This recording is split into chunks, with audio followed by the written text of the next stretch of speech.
আসসালামু আলাইকুম।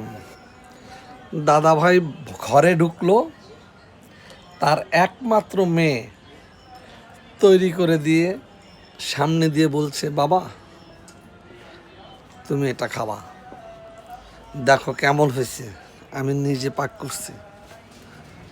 তো আমি মুখে দিলাম, এমনিতেই অনেক মজা লাগছে, তারপরেও মেয়েকে খুশি করার জন্য একটু অভিনয় করলাম কিংবা ঢং করলাম, নানানভাবে ঢং করলাম। মেয়ে আমার অনেক খুশি হলো।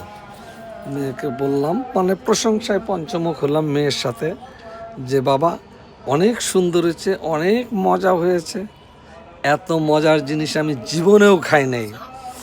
তুমি এত সুন্দর পাক কোথার থেকে শিখলা, কিভাবে করলা? মেয়ে তো বাস কি বলবো আপনাদের, আহ্লাদে গদগদ।